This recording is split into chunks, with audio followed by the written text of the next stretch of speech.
울릉도는 대한민국 본토에서 동쪽 직선거리로 약 130km 정도 떨어져 있으며 현재 약 8,800명의 인구가 거주하고 있습니다. 울릉도의 역사에 대해 살펴보면 의외로 머나먼 청동기 시대까지 거슬러 올라가는 것을 볼 수 있는데 얼마 전 이곳에서 청동기 유물들이 발견되기도 했습니다. 특히 울릉도 최대 규모의 평야인 나리분지에서 청동기 시대와 철기 시대의 고인돌 흔적을 찾아볼 수 있다는 점, 기타 유물들이 발견된 것으로 미루어 보아 울릉도는 우리가 알고 있는 것과는 달리 꽤 오랜 역사를 지나온 것을 알 수 있습니다. 그동안 한반도에서 멀리 떨어져 있다 보니 울릉도와 관련된 기록은 대부분 전해지지 않고 있지만 우산국이라는 독자적인 세력을 구축하고 활동했음을 여러 기록들을 통해 알 수 있습니다. 한 가지 재미있는 사실은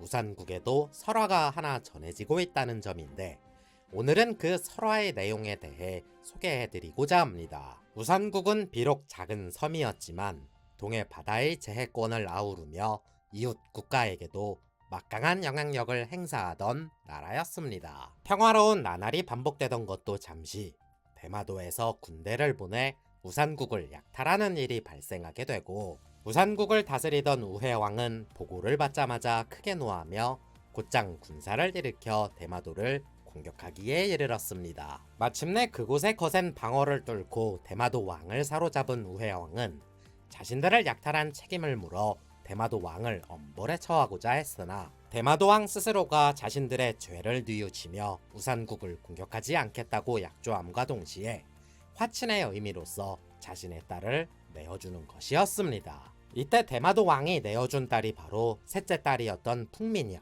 이름 그대로 절세 미인인지라 그녀를 본 사람들 모두가 넋이 나갈 정도로 매우 아름다웠습니다. 우회왕 역시 풍미녀를 보고는 한순간에 반해 그녀를 얻은 것을 크게 기뻐하였으며 그는 곧장 우산국으로 되돌아오게 됩니다. 그런데 대마도 정벌을 끝내고 우산국으로 돌아온 우회왕이 곧바로 풍미녀를 왕후에 임명해 자신의 곁에 두기 시작하면서 일이 꼬이기 시작했습니다. 우회왕은 풍미녀에게 푹 빠져 왕으로서의 본분은 잊은 채 백성들을 다스리는 일을 게을리하였고 그 결과 백성들의 원성이 하늘을 찌를 듯 했습니다. 여기에 풍미녀 또한 우회왕 마음에 들고자 온갖 사치를 부리면서 갖고 싶은 게 있을 때면 우회왕을 찾아가 금은 보화를 달라며 생떼를 쓰기 바빴으니 우회왕 역시 풍미녀에게 푹 빠져버린 상태라 그녀의 부탁이면 다소 무리가 될지라도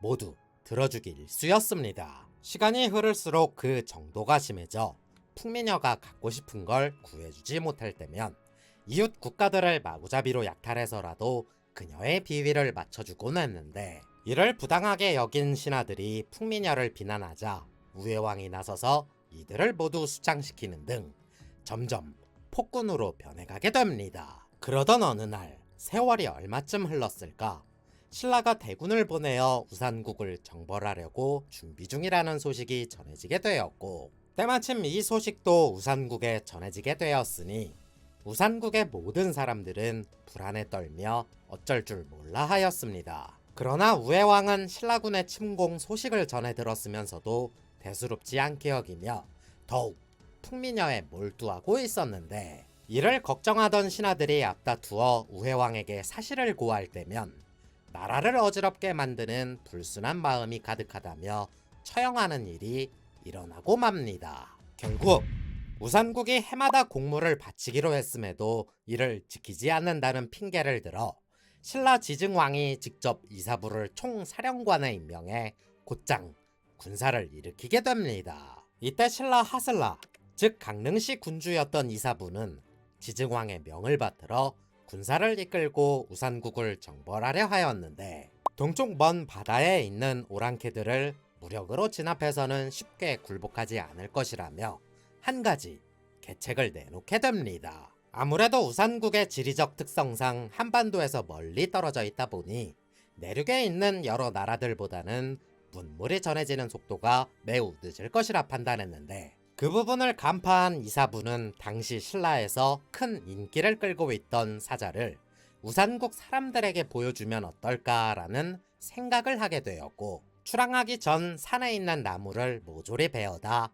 사자와 똑같이 닮은 인형을 만들기 시작했습니다. 그리고는 다 만들어진 사자 인형을 배에 나누어 싣고는 신라에게 머리를 조아리지 않는 사람들이 있다면 사자를 풀어 밟아 죽이겠다고 외치는 것이었습니다. 이 모습을 직접 본 우회왕과 백성들은 한 번도 보지 못한 짐승이 사납게 자신들을 노려보자 크게 놀라 어찌할 바를 모르며 이사부에게 엎드려 항복하니, 이때부터 우산국은 신라의 속국이 되어 해마다 조공을 바치게 된 것은 물론 우회왕도 그간 자신이 벌여왔던 잘못을 뉘우치곤 풍미녀도 대마도로 돌려보냈습니다. 아무튼 삼국사기와 삼국유사의 기록에 따라 현재 강원도 삼척시에는 이사부 사자공원이 조성되어 있으며 삼척시는 해마다 이사부를 기리며 지역 축제를 열고 있습니다. 이때 이사부처럼 나무를 베어 사자 인형을 만드는 행사를 진행하고 있는데